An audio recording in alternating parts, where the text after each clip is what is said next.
مرحبا بكم كاملين في هذا الشرح المفصل. اليوم غادي نغوصوا دقة دقة وبلا زربة في واحد من أكبر وأضخم المشاريع اللي عرفتها مدينة الدار البيضاء والمغرب بصفة عامة، اللي هو مشروع المحجل الملكي. هذا المشروع اللي جا حدا معلمة مسجد الحسن الثاني خلق ضجة كبيرة وقسم الآراء لجوج. كاين اللي كيشوفوا فرصة ذهبية باش تبدل وجه العاصمة الاقتصادية وتزيد القدام، وكاين اللي كيتساءل بخوف على المصير ديال الناس العاديين، واش هذا الشيء فعلا عنده أولوية في هذا الوقت. في هذا الشرح غادي نجاوبوا على هذه الأسئلة كاملة، وغادي نفهموا الأرقام مزيان، والأهم من هذا الشيء كامل غادي نكتشفوا الفرص الحقيقية اللي كيجيبها التغيير الكبير باش كل شيء يكون على بال ومستعد. باش نحطوا الامور في السياق ديالها الصحيح، خصنا نربطوا الوزن الاقتصادي الكبير ديال مدينه كازا بالاستحقاق التاريخي اللي جاي، واللي هو التنظيم المشترك لكأس العالم 2030.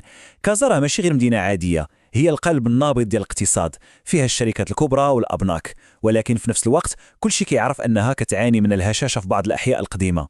هذا المشروع ديال المحج الملكي ماشي وليد اللحظه، هذا الحلم راه عنده أكثر من 40 عام، وكان ديما واقف بسبب بزاف ديال المشاكل التعميريه والماليه. ولكن نهار 2 شطنبر 2025 تمت المصادقه عليها رسميا من طرف مجلس المدينه، والهدف هو انه يكمل في 2029. علاش تحرك دابا بالضبط؟ بكل بساطه الضغط ديال كأس العالم هو اللي سرع الوتيره، حيت المونديال فرض على المدينه توجد راسها وتكون في مستوى الحدث العالمي. اجي نتخيلوا مجموعين هذا الرقم مزيان، 50 هكتار راه ماشي مساحه سهله بتاتا. تخيلوا 50 هكتار وسط كازا كتربط بين مسجد الحسن الثاني وساحه محمد الخامس. هذه المساحه الشاسعه هذه تحول لقلب نابض جديد في المدينه. هذا الحجم الكبير كيعني اننا كنهضروا على تغيير جذري في المعالم ديال العاصمه الاقتصاديه، ماشي غير اصلاحات بسيطه ديال الترقاع وزواق من الفوق، بل اعاده هيكله شامله وعميقه لقلب المدينه باش يولي كيضاهي المدن العالميه الكبرى. ومادام كنهضروا على 50 هكتار ديال الاشغال، فالميزانيه حتى هي غتكون خياليه بطبيعه الحال.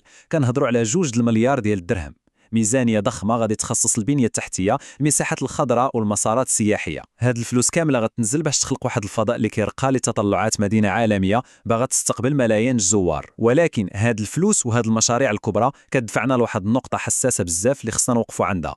ولكن هاد الشيء كيوضح لنا بواحد الطريقه عميقه التحدي الحقيقي اللي كاين، حيت اي مشروع ضخم بحال هذا في مدينه بحال الدار البيضاء ما يمكنش يدوز ساهل وبدون تضحيات.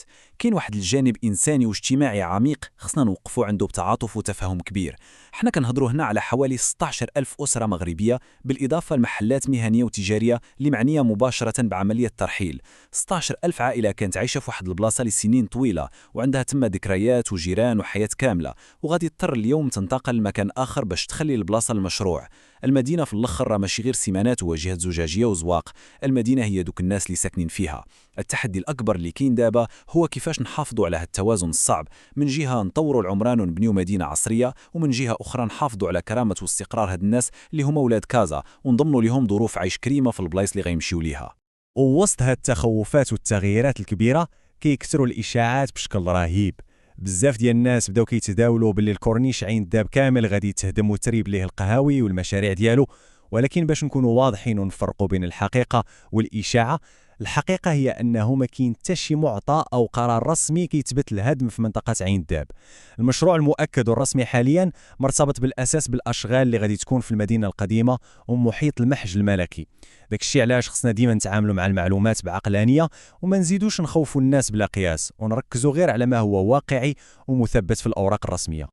المحور الثالث: تجارب عالميه ناجحه واستثمارات مربحه. دابا بغينا نحيدوا القبعه ديال الاستهلاك ونلبسوا قبعه المستثمر والانسان الاقتصادي، ونشوفوا واش حنا اول وحدين غيديروا بحال هذه المشاريع. هذا المثال غادي يوضح لنا الصوره مزيان. كلنا كنعرفوا برج ايفل في باريس، هذيك المعلمه الحديديه كيزوروها بين 6 حتى 7 مليون ديال السياح كل عام. رقم كبير ياك؟ ولكن الصدمه هي فاش كنشوفوا المساحات اللي دايره به، بحال حدائق شون دو مارس وتروكاديرو. شحال كيزوروهم في نظركم؟ اكثر من 30 مليون زائر. شنو كيعني هذا الشيء لينا؟ كيعني ان المعلمه بوحدها ما كافياش. الفلوس الحقيقيه والحركه الاقتصاديه كاينه في المحيط ديال المعلمه، في القهاوي، المطاعم، الحدائق والتجارب المتكامله اللي كيعيشها السائح تما. ونزيدكم مثال اخر من امريكان باش توضح الفكره اكثر. سنترال بارك في نيويورك، هذيك الجرده الكبيره اللي وسط العمارات زادت 26 مليار دولار في دقه واحده للقيمه السوقيه ديال العقارات اللي دايره بها. رقم خيالي كيعادل الناتج الداخلي ديال دول كامله. تخيلوا معايا دابا القيمه اللي غتولي عند العقارات والديور اللي كتطلوا على المحج الملكي ومسجد الحسن الثاني في السنوات اللي جايه. القيمة غتضاعف بشكل جنوني حيث البنية التحتية هي اللي كتطلع التقييم ديال أي منطقة. ونعطيو مثال آخر من نيويورك دايما، كان عندهم واحد السكة حديدية مهجورة سميتها ذا هاي لاين، بلاصة ما كان كيدوز منها حتى حد وكانت عامرة غير بالمشاكل. فاش حولوها لمنتزه حضري وممر أخضر النتيجة كانت مبهرة، جلبات 2 المليار ديال الدولار كاستثمارات خاصة وخلقت 12,000 فرصة شغل جديدة وتبنات الآلاف ديال الوحدات السكنية والغرف الفندقية المحيطة بها. هذه هي الوصفة السحرية ديال التجديد الحضري وكيفاش كيخلق الثروة من مناطق كانت مهملة. وحتى في بريطانيا هايد بارك في لندن قدر يجلب أكثر من 500 ألف زائر غير من خلال عروض موسيقية وحفلات في أيام معدودة. هادشي كيبين لنا القوة ديال اقتصاد الفعاليات في المساحات الحضرية الكبرى. الحدائق والمحاجز كبرى بحال المحاج الملكي ماشي غير للراحة والجلوس، هي فضاءات كتدخل الفلوس وكتخلق رواج سياحي ثقافي وتجاري كبير بزاف إلا تبرمجات فيها أنشطة ومهرجانات. وماشي غير الدول الغربية اللي فهمت اللعبة، حتى العالم العربي غادي في هذا التوجر. مشروع داونتاون فالدوحة بقطر كان عبارة على تجديد قلب المدينة على مساحة 31 هكتار وبتكلفة وصلت ل 5.5 مليار دولار مع باركينج كيهز 10,000 سيارة. هذا الشيء كيبين أن تحضير البنية التحتية الضخمة هو الأساس باش تواكب أي مدينة التطور العالمي وتستقبل الزوار بأعداد كبيرة بلا ما تخنق السير ولا الحركة اليومية ديال السكان. المحور الرابع، كيفاش نستغلوا هاد الفرص المتاحة. دابا وصلنا لأهم جزء في هذا الشرح كامل، شفنا الأرقام وشفنا التجارب العالمية. دابا السؤال اللي كيطرح راسو بقوة هو كيفاش نقدروا حنا نستافدوا.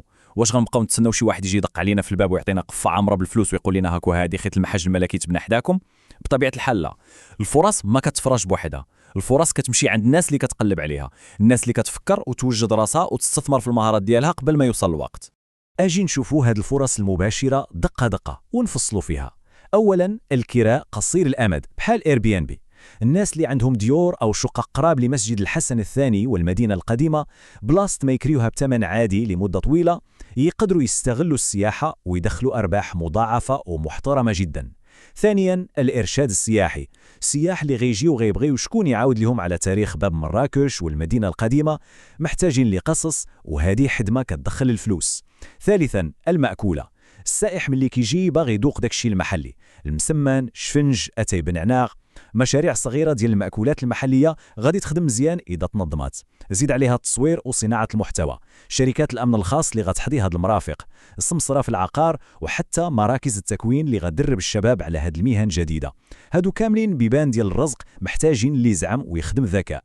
النقطة الأهم هنا هي هذه، المشاريع الكبرى كتخلق واحد القيمة مالية واقتصادية ضخمة، ولكن راه ما كتوزعهاش بشكل أوتوماتيكي على الناس.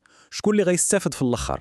غيستافد غير داك الشخص اللي فاق بكري وعاقب اللي المدينة غادا في هذا الاتجاه وبدا كيطور راسو وكيوجد المشروع ديالو، واخا يكون صغير واخا يكون غير فكرة بسيطة. المبادرة والتحضير المسبق هما كل شيء في هذه المرحلة.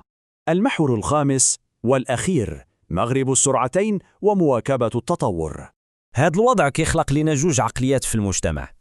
العقلية الأولى هي اللي غتبقى واقفة كتشوف غير الأشغال والغبرة في كازا وكتبكي وتشكى علاش الدولة ما عاونتهاش وما دارت ليها والو، وغتبقى ديما كتسنى المنقذ. والعقلية الثانية هي ديال دوك الناس اللي غيشوفوا هاد الأشغال كفرصة ذهبية للعمل، غيبداو يسولوا ريوسهم هاد السياح وهاد العمال اللي غيجيو يخدموا في هاد المشاريع الكبرى شنو هي الخدمات اللي غيحتاجوا، شنو هي المهارة اللي خاصني نتعلم اليوم باش نبيع عليهم غدا ونوفر لهم داكشي اللي ناقصهم في السوق. هذا هو التفكير الإيجابي، وهذا هو الفرق اللي كيصنع النجاح وكيبني الثروة. خلاصة القول، السؤال اليوم ماشي واش كازا محتاجة المحاج الملكي أو لا، الجواب واضح، أن التطور والتجديد ضروري لأي مدينة كتطمح للعالمية وباغا تنظم تظاهرات كبرى. السؤال الحقيقي والمستفز اللي خصنا كاملين نطرحوا على ريوسنا دابا هو واش نتوما واجدين تدخلوا السرعة الثانية؟ واش غتبقاو في بلاصتكم تتسناو وتفرجوا في التغيير كيدوز قدام عينيكم، ولا غتبداو توجدوا ريوسكم من اليوم باش تكونوا جزء فعال ومستفيد من هذا التغيير الكبير؟ التفكير كيبدا دابا والخدمة كتطول. شكرا حيت تبعتوا معنا هذا الشرح، ونتمنى يكون وضح لكم الصورة وعطاكم أفكار جديدة تخدموا عليها للمستقبل. بسلام عليكم.